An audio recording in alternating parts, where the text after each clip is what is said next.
Sa pag-viral sa video, nagpakita sa grupo sa mga batang naggamit og solvent sulod sa PUJ. Napukaw sab karon ang isyu sa kalisod nga mao'y nakaingon sa nasong problema sa katilingban. Kumustahon nato ang kahimtang nila ug ang lakang sa gamhanan sa pagpatuman sa malungtarong solusyon sa dakbayan sa Subo. Aniya ang RTV Present.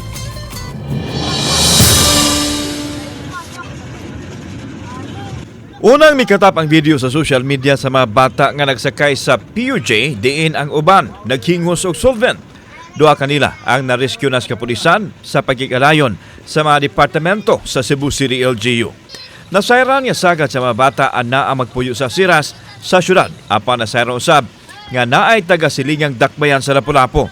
Busa nakikalayon ang Cebu City LGU sa ilang counterpart aron matugyan ang bata nga ilahang na-rescue. Mo-coordinate mi sa CSW Social Welfare sa Lapu-Lapu para at least makuan sad matabangan sad tong mga bataa ba. Gipasabot ni Portia Basmayor ang Pangulo sa City Social Welfare Services kung CSWS nga kanunay ang pagpatuman nila sa programa sa mga batang libod-suroy.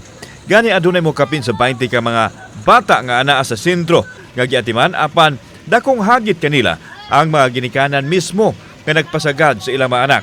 Naman po'y nagtutok sa Uplan Hipos, naman tayo kung attorney diha nga nagtutok kung unsa gid niya din ni coordinate na sa plaza sa ato sa DSWD kay naman po tayo protocols on how to reach out children. Sa Dalan Manalili, naila-ila nako si Mark Pugoy kinsa misugot nga ipakita ang iyahang nawong.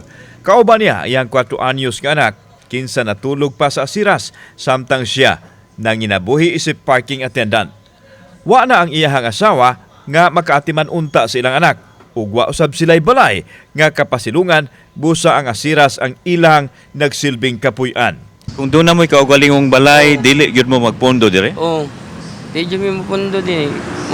Mapundo lang din, mga nanon ba? Namin maatag akong anak sa iyang gusto, anak.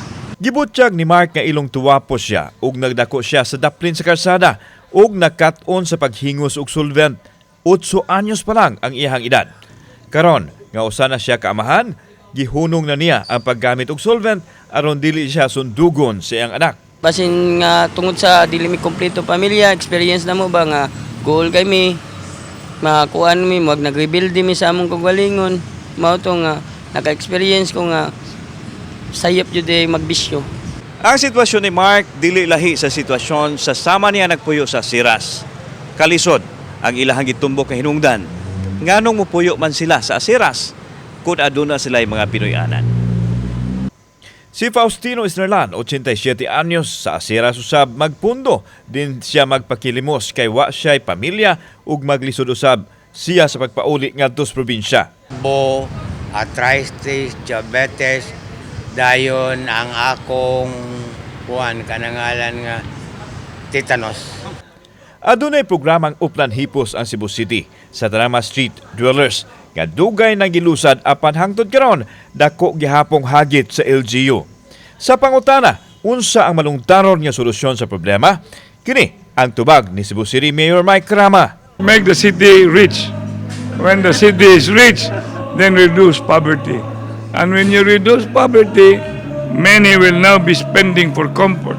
Many will have the money to protect, and many will have the money to keep tranquility of the family. Unang responsibilidad matud pas mga ginikanan ang pagbuhi ug pag-amuma sa mga anak.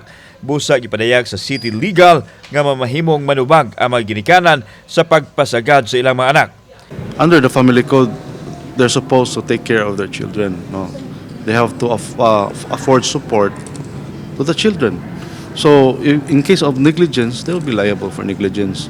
Matud pa, sayon sa mga taong wa makasinati og kalisod nga hukman sila tungod sa ilang kakabos apan alang usab sa kagamhanan dili mamahimong gamiton ang kalisod isip rason nga balion ang lagda alang kanila. Kauban si Clufer Lumayag, ako si Alan Domingo. Balitang Bisdak.